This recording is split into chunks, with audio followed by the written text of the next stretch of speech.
Hi, this is Zibby Owens, and you're listening to Totally Booked with Zibby, formerly Moms Don't Have Time to Read Books. In my daily show, I interview today's latest best-selling, buzziest, or underrated authors and story creators whose work I think is worth your time. As a bookstore owner, publisher, author, and obviously podcaster, I get a comprehensive look at everything that's coming out and spend my time curating the best books so you don't have to. Stay in the know, get insider insights, and connect with guests like I do every single day. For more information, go to zibbymedia.com and follow me on Instagram at Zibby Owens. Jess Johnston is the author of Perfect is Boring and It Tastes Like Kale, Finding Belonging and Purpose Without Changing Who You Are. Jess lives in Southern California with her husband and 4 kids who are the loves of her life. She is an Enneagram 7 and is enthusiastic about everything, but especially people, travel, and sauces. Jess's writing makes you feel like you're sitting cross-legged on her couch in your cozy pants while sharing hearts and drinking coffee.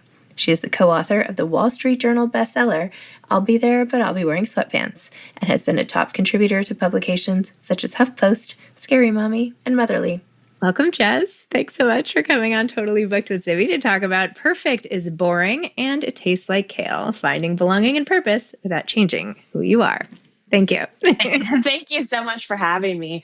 As you can see by our introduction here, where I was in the wrong place when we started, mine certainly not perfect, and your advice was right on point for me. So thank you for that. I love that.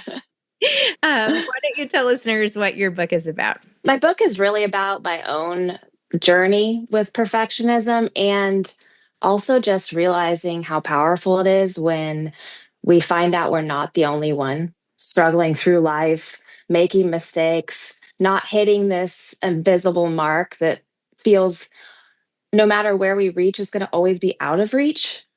I feel like specifically for women in every area of our lives. And so letting that go and learning that I'm not alone in the process. And actually, there's so much connection to be found when we're real and vulnerable about the hard stuff, the messy stuff, the imperfect stuff is really, really powerful. So that's what I hope women get from this book is the feeling of connection and the feeling of just being able to embrace ourselves how we are. I'm like about to cry. Thank you. I need this. I need this. No, I feel like, especially in this end of the year time, and I know this episode will come out later, but we're all just racing and there are 1,000 things on our list to do. And it's just hard not to feel like balls are constantly dropping. Do you feel like that still? It feels impossible because it is. Mm-hmm.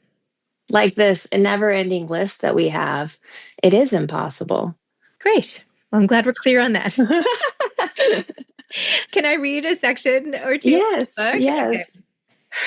Okay. First of all, you're so funny. Oh, thank you. There's this, you said, you're talking about scrolling on Instagram and you're like, my thumb hovers over a girl I knew in high school. She has so many cool tattoos. I feel like I'm a full sleeve person on the inside. Maybe I should get one. Oh my gosh, so funny. I love that line. But anyway, you go on to say, sometimes I have a hard time staying in my own lane, especially if I'm particularly unimpressed with my lane at that moment, like in the morning when I know my next big exciting activity is going to be scrambling eggs and desperately searching the house for my kids' socks.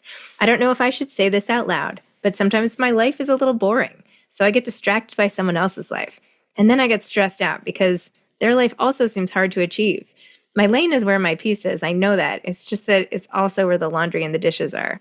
I'm working on it. I love that. Tell me a little more about staying in your lane and looking at other people's lives and sort of wanting what they have, even if you don't really know the full story. Oh gosh, I just feel I'm so easily distracted, I think. And especially, like I said, when things are a little boring, or I would also say when things are stressful, when I feel like I'm maybe not measuring up in the things I want to achieve in my lane, then I start being like, what's everybody else doing? And it also feels very like inside my body, it feels like being rushed is the feeling I get. Like I'm hiking on a trail and there's someone coming up fast behind me and I feel like I got to race ahead. But for me, it's been really, really important to just let it go let go of who I am or who I'm not and kind of embrace who I am. And I'm a pretty messy person. Like I have a lot of quote unquote flaws, not super organized. I never know where my kids' socks are, like ever. Every morning is like a scramble to find socks for all of us. Side note, once you have teenage girls, they want the socks to match and also be the right brand that matches the shoes. So that's like a whole other thing. My teenage girl will only wear my socks. So now I have no socks. Like I her was socks. literally just talking to someone else who said the same thing this morning.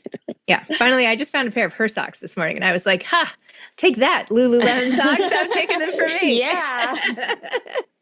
I know. Once you can share clothes, that's been a whole thing, which I kind of love.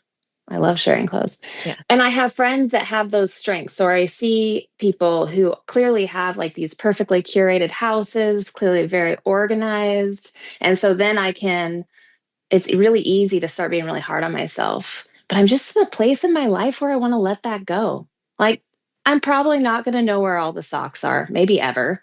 Maybe I'll figure it out, maybe not, but that's okay. I have other strengths that I can lean into. And no matter what I am accomplishing or achieving or doing, there's going to be balls that drop, I guess. And meanwhile, from the outside, people will look at you and be like, oh my gosh, if only. Like, I've written two Yeah. books, you've got this big following. Yeah. People are probably just like, what? Yeah, so what that her house is messy?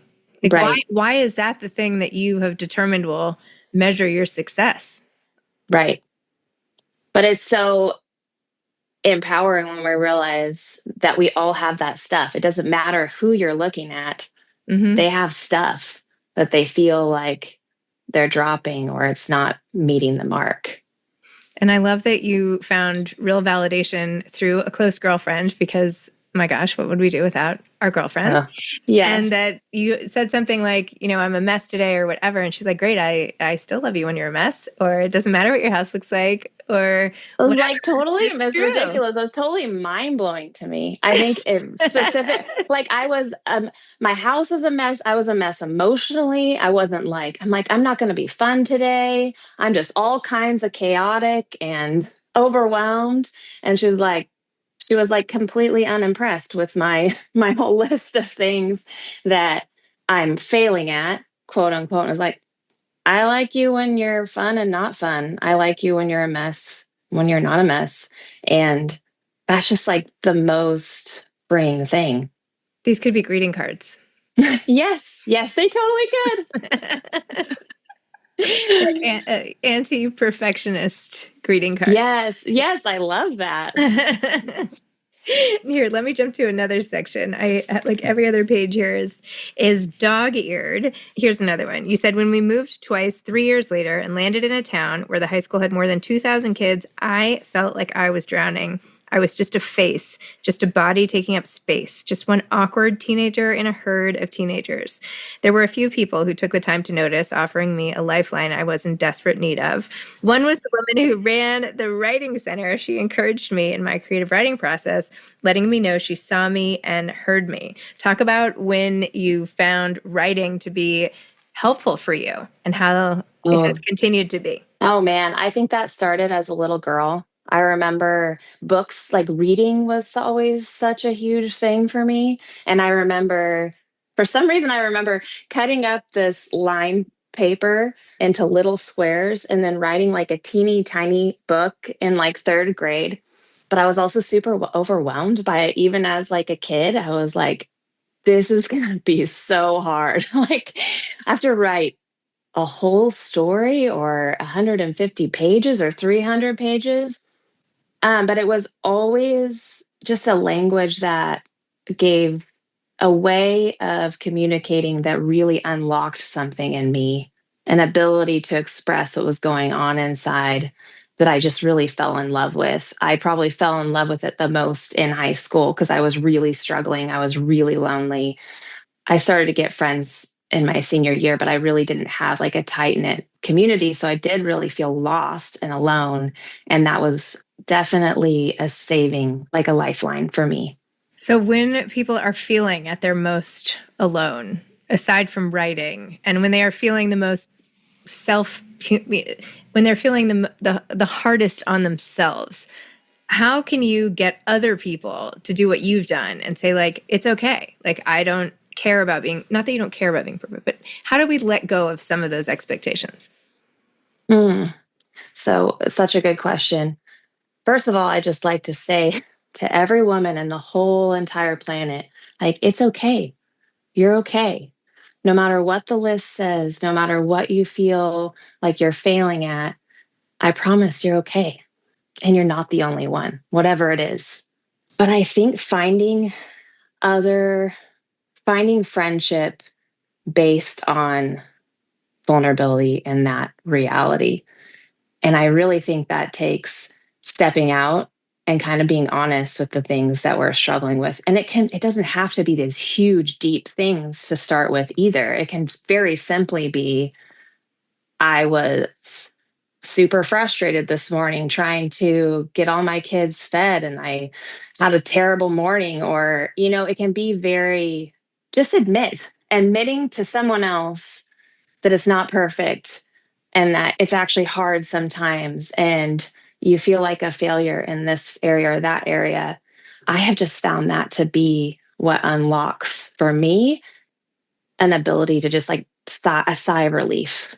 When another woman looks into my eyes and is like, oh my gosh, that was me yesterday, or I get it, you're good.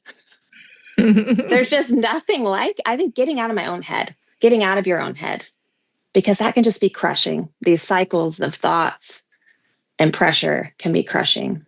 So, what's something you feel like you totally dropped the ball on lately? Mm. Oh, I have teenagers.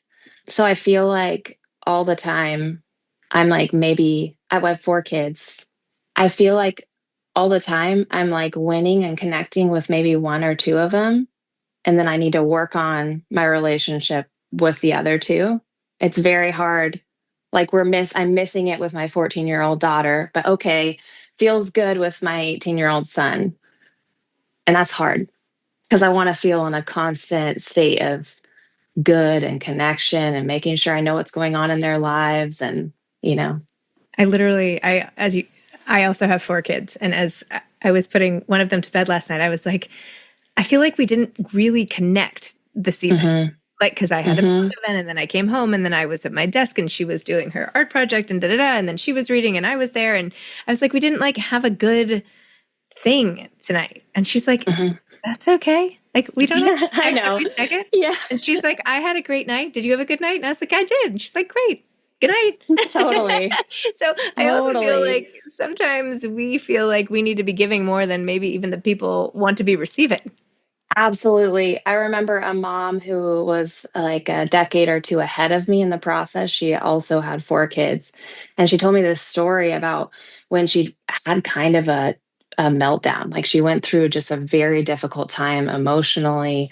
And it was like a month or so where she was dealing with all this other stuff. And didn't feel like she was as present as she wanted to be with her kids because she remembers, sometimes I would put a movie on for them and I just lay in bed and cry.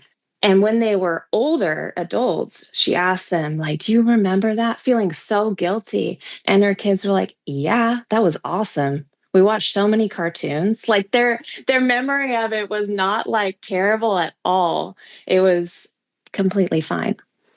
Yeah. It's the stories we tell ourselves. I think that's really Hmm. what your book was saying over and over. It's like what we tell ourselves and how we frame the things that are happening can be the worst part about it. And it Yeah, doesn't all have to be perfect and organized. And it can't be. So let's just roll with it. totally. And let's do it together. And let's do it together. And you actually moved for a friend, which is rare.